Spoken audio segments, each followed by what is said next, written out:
Hi, this is my presentation on Brandon Spanko, CPA. He was a partner at PwC in San Jose, California, when the infraction happened. More specifically, it was 2014. He is 42, a resident of San Jose, California, and has been a partner of PwC from July 1st, 2014 to 2019. He's a certified public accountant licensed in California, Pennsylvania, and Virginia. Also, there are three parties in the dispute. It's an issuer A, which we don't know which companies is that.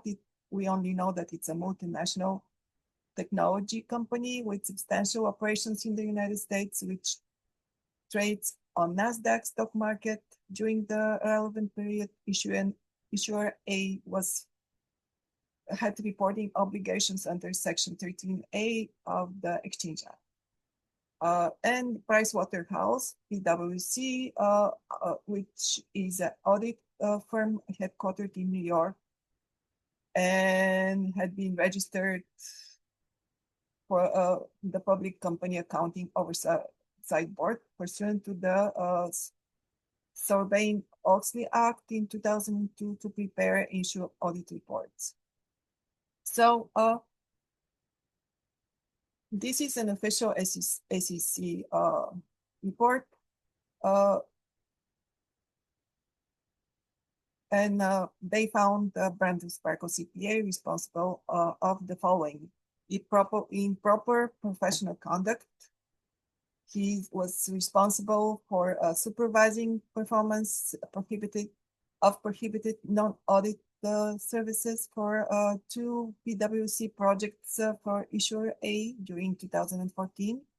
He also supervised and authorized PwC to perform prohibited non-audit services for an audit client known as issuer A during 2014. Another infraction is independence. He committed the independence violation.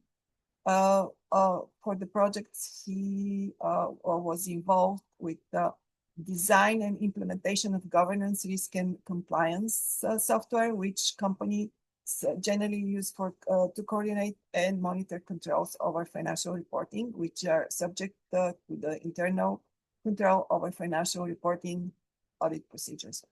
Also, supervising prohibited non-audit services, including exercising decision-making authority in the design and implementation of software relating to the company's financial reporting, and engaging in management functions for the company during the 2014 audit. Engaging in services concerning issuer A upgrade of its enterprise software and related programs, including financial and accounting areas that are subject to audit, supervising the provision of non-audit services that were prohibited under the auditor independence law, failing to ensure planned work that was compliant with the independence laws. He failed to adhere fully to PwC quality control and perform management functions by directing issuer A employees and by engaging in supervisory functions, failing to supervise the personnel who performed the services to provide reasonable assurance that PwC maintained auditor independence, obtained internal approval within PwC by describing the project as audit service despite many red flags and indications with that project, including prohibited non-audit services. Also, he committed false, he gave false independence claims where he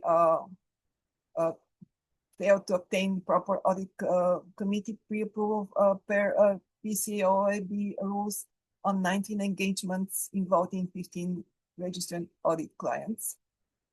For example, he mischaracterized non-audit services as audit work on numerous engagements, and which resulted in breakdowns on its independence and related quality controls.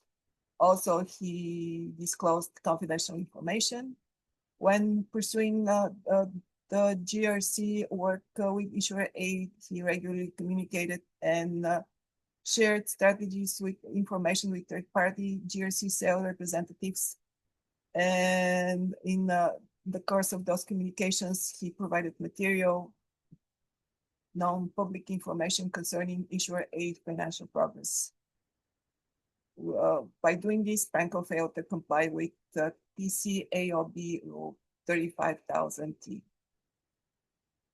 What laws were violated? The ACC rule that's Franco engaged in improper professional conduct by disclosing client information and thus failed to comply with PCAOB Rule 3500T, engaged in improper professional conduct under Section 4CA 2 of the Securities and Exchange Act of 1934 and SEC Rule 102E1EE. Was a cause of PwC violating Rule 202B1 of Regulation S6 when PwC issued its audit report dated November 13, 2014, stating that PwC had conducted its audit in accordance with PCAOB standards when it actually was not. Was a cause of the issuer violation of Section 13A and Rules 13A1 and 13A13 of the Exchange Act. Also, the ACC order also states that PwC violated the Rule 3525, which requires auditors to accurately and fully describe proposed services to audit committees so that the committees can make informed decisions about independence. What was the punishment by ACC? Brandon Franco CPA received cease and desist from committing or causing any violations and any future violations of Rule 202 of Regulation SX. Also, cease and desist from committing and causing any violations in any future violations of Section 13A of the Exchange Act and Rules 13A1 and 13A13 thereunder. Denied the privilege of appearing and practicing before commission as an accountant. And was charged civil money penalty of the amount of $25,000 to the Security and Exchange Commission for transfer to the general fund in the United States Treasury. He was given ability to reinstate after 4 years if when he applies for reinstatement, he needs to comply with certain conditions. He was fined by California California Board of Accountancy disciplinary actions.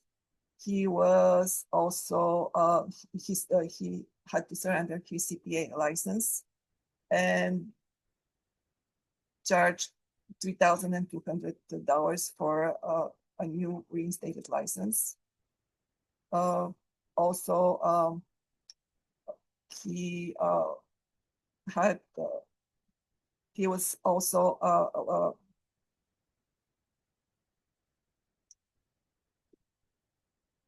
suspended for 3 years from the Pennsylvania Board of Accountancy and was levied a civil penalty of $1,500.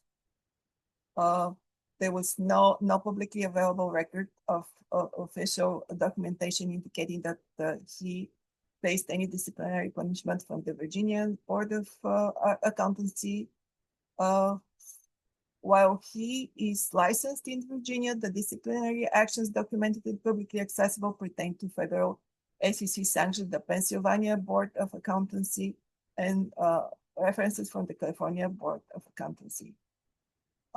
Post this incident, there was no public information confirming that he had his SEC practice privileges reinstated following his 4-year suspension. Currently, records do not indicate that he applied or being granted reinstatement by the Commission as of November 25. Currently, he is working for another company as a managing director in Raleigh, California. The company is called Agile.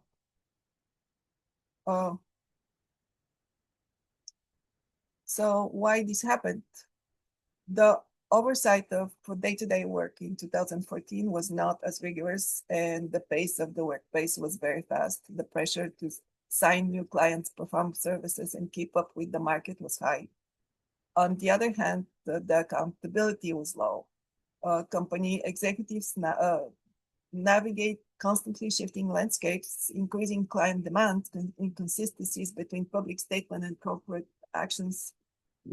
In short, a lot of companies had this motto, better say sorry than ask for permission, and that can promote reckless or uncoordinated action if not balanced with clear guidelines and trust.